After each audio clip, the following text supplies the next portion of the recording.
To Canada now, where Justin Trudeau is pointing the fingers at conservatives once again, conservative MAGA conservatives, and Tucker Carlson for the way that the Canadians are now moving away from Ukraine. I guess a sabotaged Ukraine free trade deal is now on the scrap heap of history, all thanks to MAGA conservatives and Tucker Carlson.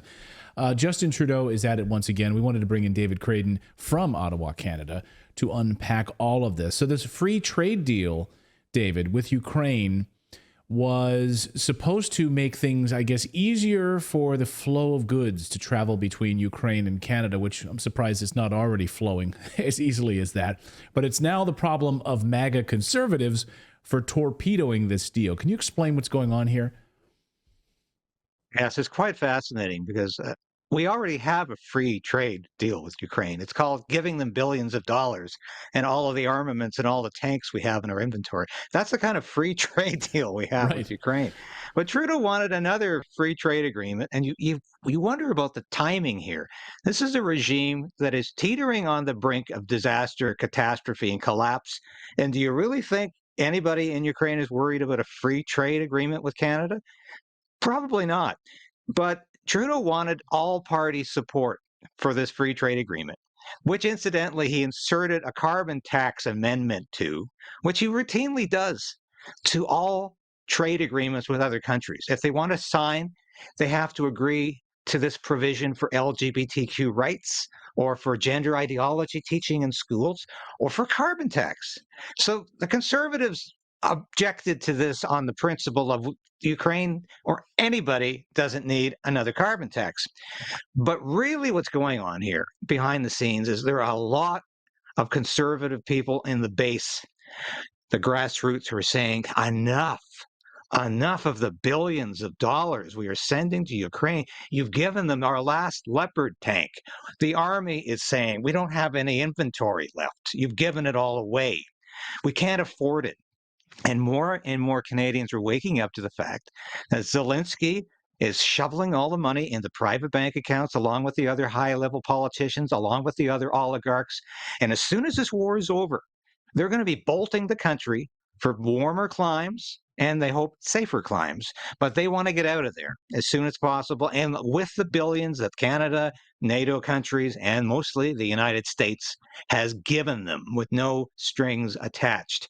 So this free trade agreement, which will probably go through, will mean nothing. It's a farce because Ukraine is in no position to even honor a free trade agreement. It's a country nearing collapse. And thank God the conservatives found some spine on this finally to say enough is enough. We're not going to give another treaty away, more billions of dollars to Ukraine. They're finally developing some resistance to this. And it's high time because Trudeau likes to pretend all Canadians are united in their solidarity with Ukraine, and it will be with Ukraine for as long as it takes. And I have asked several times, well, how long is it going to take until every last Ukrainian male and female is dead on the battlefield? Until there's not a single scrap of metal left to make an arm? I don't know what they are looking at except catastrophe here. Well, we've seen Polish videos on the Polish border, the Ukrainian border, where you know Polish truckers are blocking goods to flowing into Ukraine. One video has gone viral over the past 24 hours showing luxury cars, big truck beds of luxury cars flowing into Ukraine, but they're stopped at the border. And Poles are saying, wait a minute, I thought this was a corridor that was supposed to be sending arms and weaponry and to specifically help Ukraine in its hour of need. Why do they need luxury cars? Poles are saying. And so to your point, Canada has already sent billions of dollars into Ukraine and weapons, and the United States has continued to do this. What more could they possibly need? I want to read a quote, though, from Justin Trudeau, who says the real story of the rise of the real story is the rise of a right-wing American MAGA-influenced thinking that has made Canadian conservatives, who used to be among the strongest defenders of Ukraine, I'll admit it, turn their backs on something Ukraine needs in its hour of need. So he's really he's really using some talking points straight out of the Biden handbook, which is MAGA extremists American MAGA extremists. This is the problem. And they're even taking potshots at Tucker Carlson. Tucker Carlson apparently is to blame too in this hour of need for Ukraine. Can you explain that part of the story? Well, that's because Trudeau, every time he's desperate, and he's desperate not just to stay as prime minister, but to stay as the leader of the Liberal Party. He's facing a caucus revolt because so many MPs are saying, we're finished. We're annihilated in the next election if you stay there, Justin Trudeau. So he's desperate. So he's pulling out the MAGA boogeyman, which he has occasionally done. And for the woke left in Canada, or for the real stalwart Trudeau supporters, there's nothing more evil than MAGA and Donald Trump. And now it appears Tucker Carlson has joined this triumvirate of evil personalities because Kingston Liberal MP Mark Garrettson joined the government House leader at a news conference to bemoan the fact that Tucker Carlson's writing talking points for the Conservative Party of Canada now and is actively encouraging Canadians to turn their back against Ukraine. And here we have more desperation. But we know that the Liberals are very upset that Tucker is coming to Calgary in January to interview the Alberta Premier, Danielle Smith. We know that they have almost a paranoid fear of Tucker Carlson, that Justin Trudeau has a incredible fear of Tucker Carlson. For whatever reason that is, it's almost bizarre. But he now, the Liberals are blaming everything unseemly in their eyes on MAGA Republicans, Donald Trump and Tucker Carlson. And I find this to be the politics of desperation. And what kills me is that here is Trudeau again accusing his detractors of exercising extreme right-wing politics. Sorry, Ukraine is the one with the neo-Nazi battalion called the Azov Battalion.